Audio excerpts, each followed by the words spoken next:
Bonjour chers amis, aujourd'hui nous allons parler de réglementation des mini-fonds d'investissement, des club deals, comment faire pour lancer un tout petit fonds d'investissement sans passer par la contrainte réglementaire de l'autorité des marchés financiers.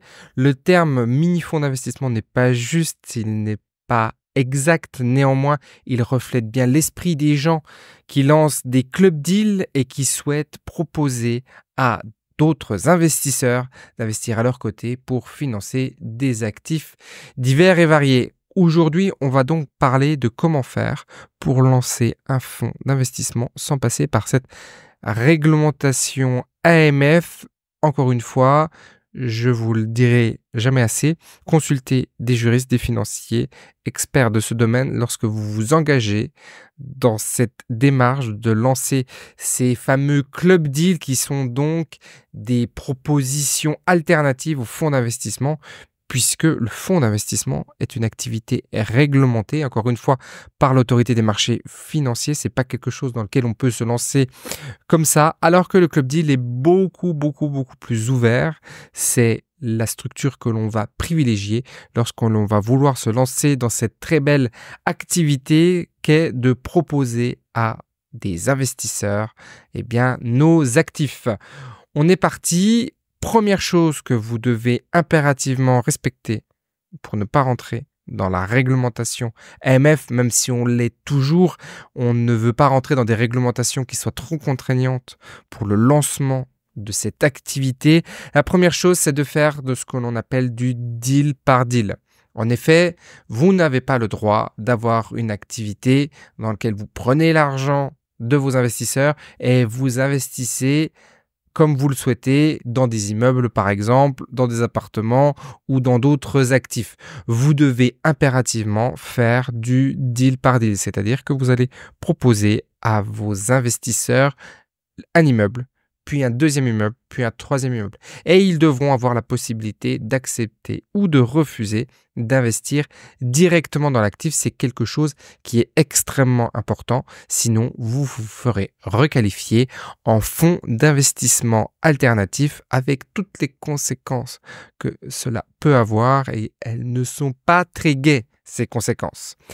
La deuxième chose, c'est que vous êtes soumis à une autre réglementation qu'on appelle la réglementation prospectus. C'est ce que l'on appelle l'offre publique de titres financiers, ce que l'on appelait par le passé pour les plus anciens l'appel public à l'épargne. Et vous devez respecter une règle, c'est que vous n'avez pas le droit de prospecter, vous n'avez pas le droit de présenter un investissement au-delà de 149 investisseurs. Vous devez rester ce que l'on appelle dans un cercle restreint d'investisseurs. Si vous faites ça, si vous avez des connaissances autour de vous, 150, 149 c'est beaucoup, mais quelques connaissances autour de vous et que vous parlez par exemple, que vous envisagez d'acheter, encore une fois, on va prendre l'exemple immobilier, vous avez envisagé d'acheter un immeuble à côté de chez vous, vous avez des amis, vous avez des chefs d'entreprise, vous connaissez un certain nombre de personnes, vous leur proposez d'intérêt à votre club deal, il n'y a pas de réglementation spécifique à respecter, vous n'avez pas à respecter les contraintes du prospectus, vous n'avez pas à respecter les contraintes qui sont liées à la diffusion d'offres publiques de titres financiers. Néanmoins, il y a des petites subtilités lorsque l'on dépasse les 150. En effet, au-delà de 149 personnes, vous pouvez le faire et vous pouvez le faire comment? En produisant ce qu'on appelle un DIS, un document d'information synthétique. Ce document d'information synthétique, il est faisable, il est fait par des juristes. C'est pas quelque chose de compliqué. Lorsque vous savez que vous allez communiquer au-delà des 149 personnes, vous allez pouvoir le faire avec ce fameux DIS, ce document d'information synthétique, lorsque vous allez lever moins de 8 millions d'euros. Si vous dépassez les 8 millions d'euros, malheureusement, vous devrez passer par le prospectus. Et le prospectus, c'est une démarche pas impossible, mais beaucoup plus contraignante, beaucoup plus longue. Et c'est un document qui ne se fait pas du jour au lendemain.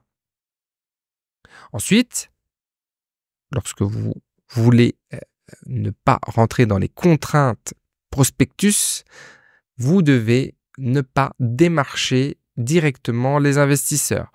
Très mauvaise pratique que de contacter sur LinkedIn des investisseurs, des potentiels prospects clients de votre club deal et de dire eh bien, je vous propose un investissement d'un immeuble à Montpellier, rentabilité brute 8%.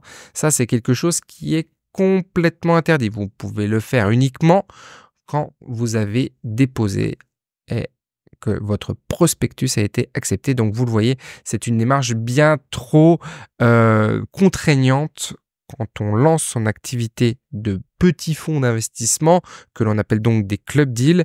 Vous devez de faire des choses simples et de ne pas rentrer dans cette complexité juridique, financière. C'est extrêmement important. Alors, quelles sont les solutions?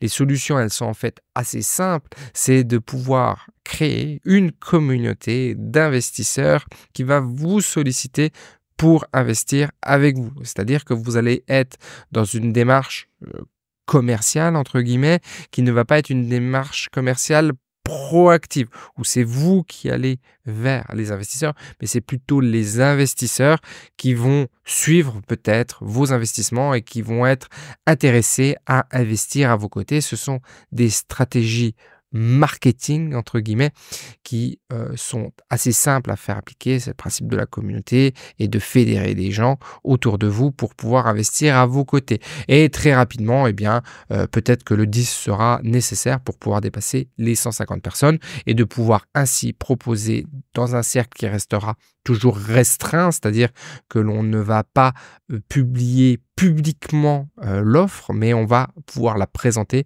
à beaucoup de personnes en même temps, puisque ce sont des gens qui vont eh bien, être intéressés à recevoir votre information. C'est pour ça que de plus en plus, vous voyez des clubs, cette fois-ci on ne parle pas de club deal, mais c'est-à-dire vraiment des clubs d'investisseurs, des gens qui adhèrent au préalable auprès d'une structure quelconque pour dire je suis membre de ce club. Et en étant membre de ce club, vous pouvez bénéficier d'informations et vous recevez des informations autour des club deals qui peuvent se lancer. C'est une des stratégies possibles lorsque l'on veut lancer son petit fonds d'investissement que l'on appelle donc le club deal. Encore une fois, parce que je sais que les juristes qui vont regarder cette vidéo, qui sont très habitués, vont me tomber dessus puisque je n'aurais pas respecté exactement le terme juridique à la lettre près, à la virgule près. Et donc, je vous inviterai toujours à vous rapprocher de ces gens-là, puisqu'ils sont beaucoup plus aguerris. J'en ai interviewé un certain nombre sur ma chaîne. Vous pouvez les contacter de ma part sans aucune difficulté. Mais l'objectif aujourd'hui, c'était véritablement de vous présenter la faisabilité juridique du club deal pour lancer votre activité. Si c'est quelque chose qui vous intéresse, vous aurez en ressources et en description plutôt de cette vidéo des ressources qui vous permettront pour vous aussi de lancer vos premiers clubs d'investisseurs. Je vous dis à bientôt. Ciao.